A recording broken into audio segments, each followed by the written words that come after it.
On the latest episode of Real Time with Bill Maher, he gave his take on the difference between Republicans and Democrats. Take a look. Politics in this country is binary. You have to wear everything anyone on your side does. Republicans are the party of don't wear masks, kids in cages, lock her up, and Democrats are the party of every hypersensitive social justice warrior, woke story in the news. She's probably been put in there because according to Donald Trump, she's a 10.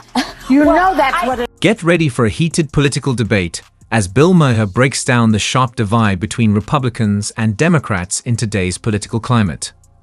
These days, sticking to your side often means adopting every talking point without question.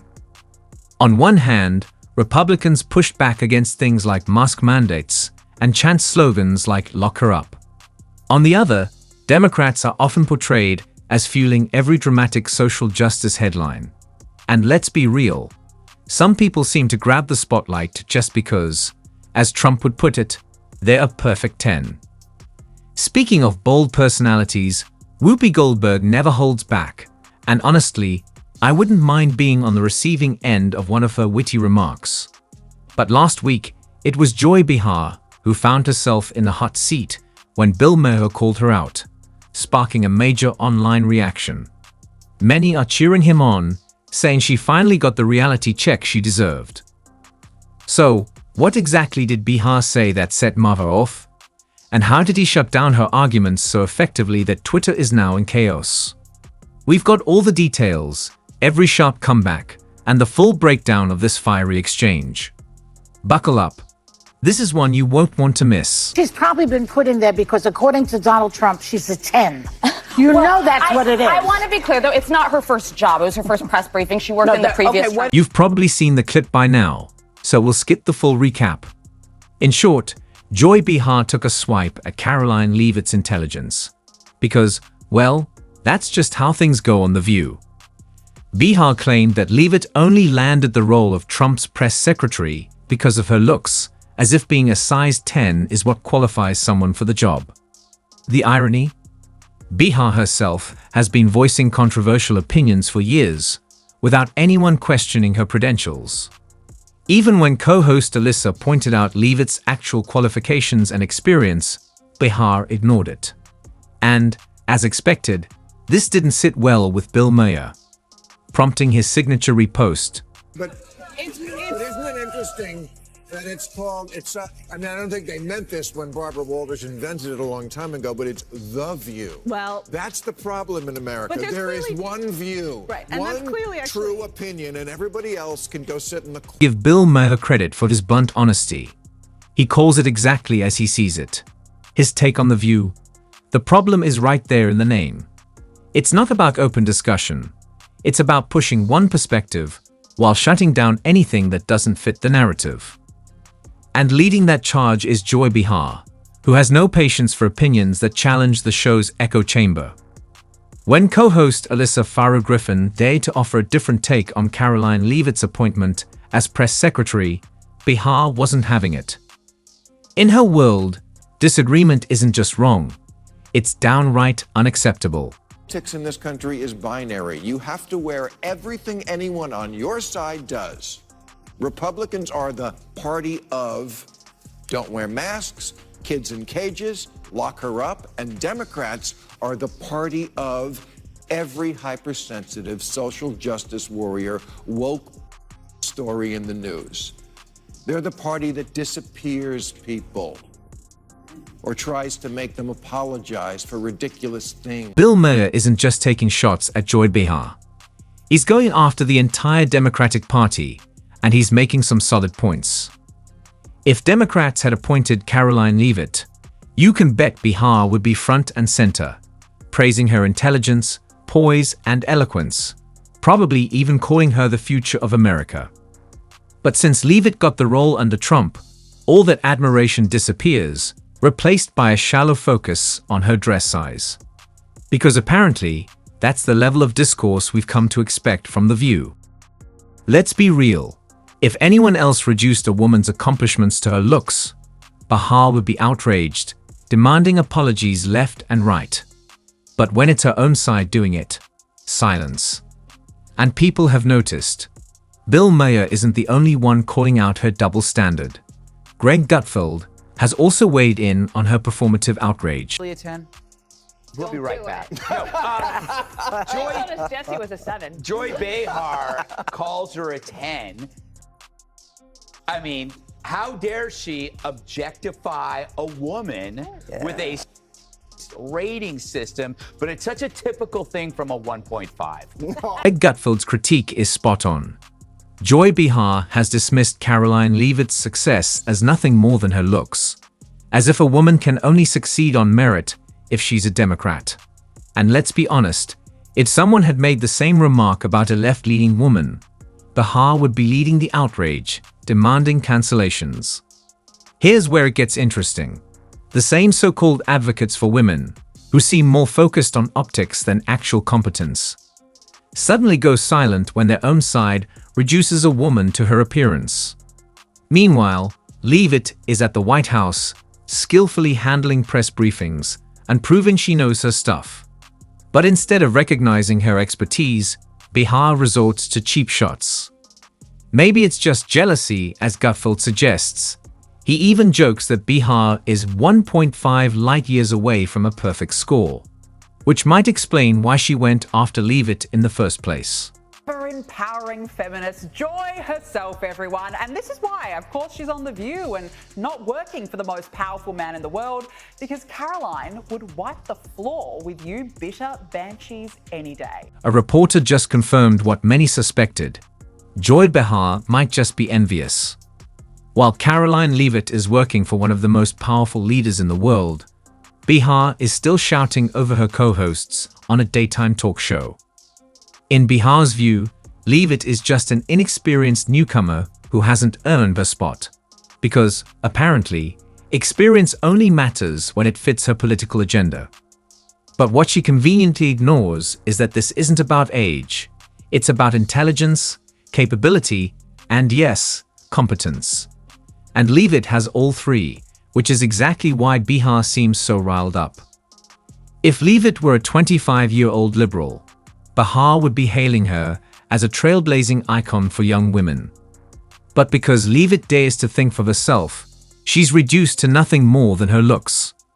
Maybe Behar is just bitter that her own resume wouldn't even qualify her for a receptionist job at the White House, let alone a role leading press briefings. And if you think that's an exaggeration, just listen to Behar herself. She's actually accused people of misogyny simply for not enjoying Kamala Harris' loud laughter. Yes, you heard that right. Disliking the vice president's cackle is now, apparently, a sexist offense. What ticks me off about him, though, is this laughing Kamala remark. It's such a remark, because a guy I was with over the weekend, a friend of mine, they said Kamala's laugh annoys me. Remember they said that about Hillary's laugh, that she was cackling. And men, you know, they don't like a funny woman. They're afraid if you laugh or you make a joke, that maybe you'll do that when they're in bed with you. The View is known for its off-the-wall takes, and at this point, it's practically their signature move. Sometimes, you have to wonder if they're just making things up as they go. Take Joy Behar, for example. How does she even come to the conclusion that disliking a woman's laugh means you're afraid of women? Does that pass as a real argument, or did she just throw some words together and hope no one would question it? It's no surprise that Ben Shapiro immediately saw through the nonsense and called her out for it.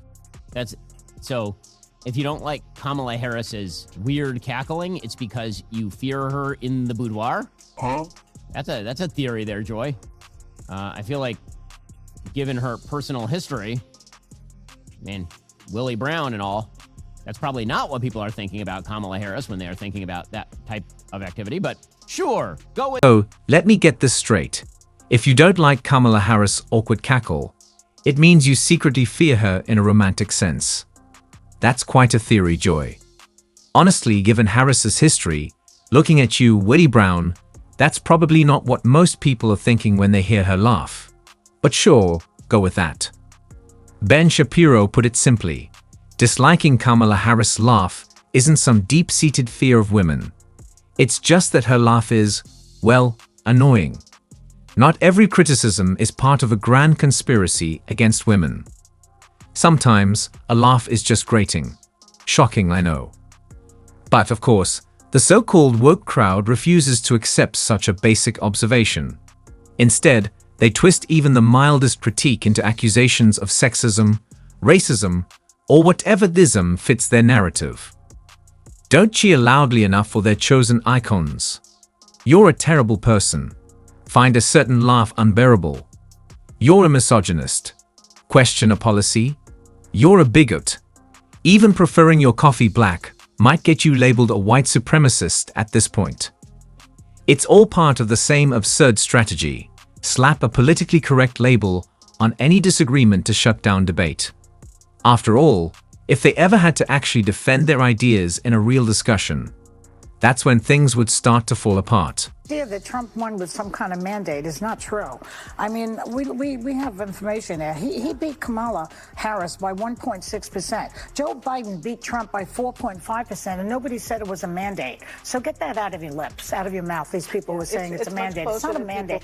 Joy Behar, once again, is very confused. The reason that Trump is said to have a mandate here is not because he won the election by 1.6%. He didn't win the election by 1.6%. He won the election in a landslide. He got 312 elected. Michael Knowles is completely tearing apart every one of her points.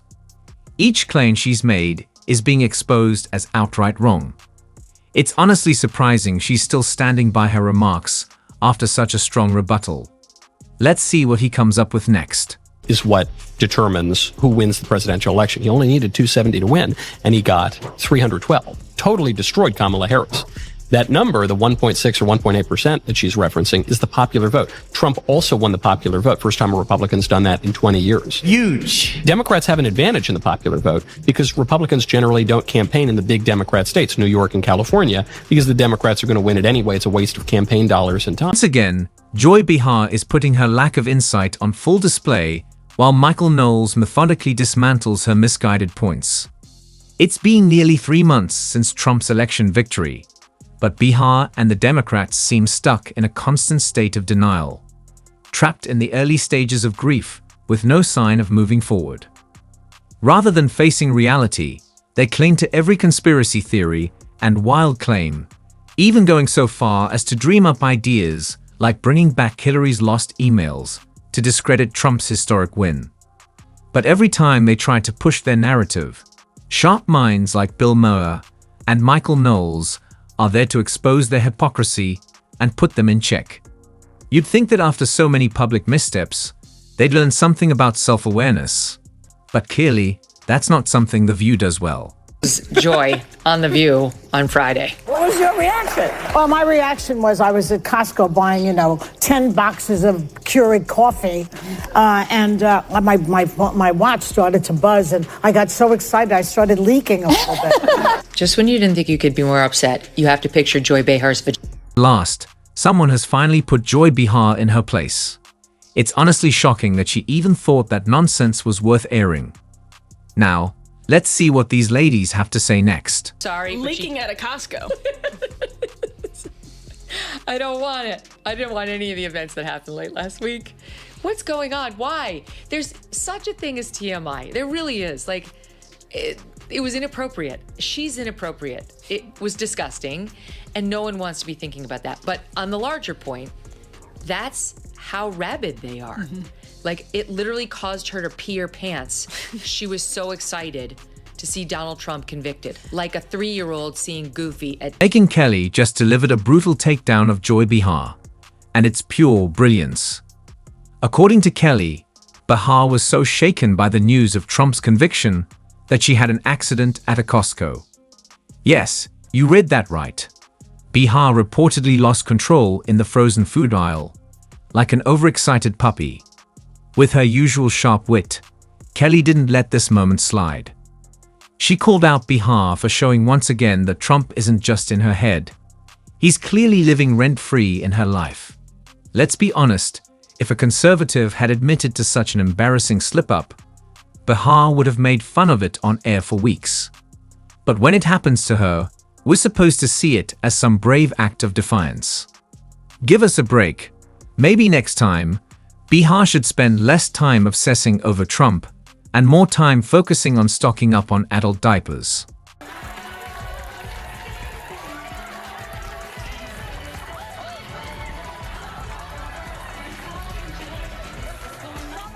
Okay, Joy is okay, but it was a scary moment at first when she missed her mark trying to sit down and her Clearly, Behar isn't making any new fans.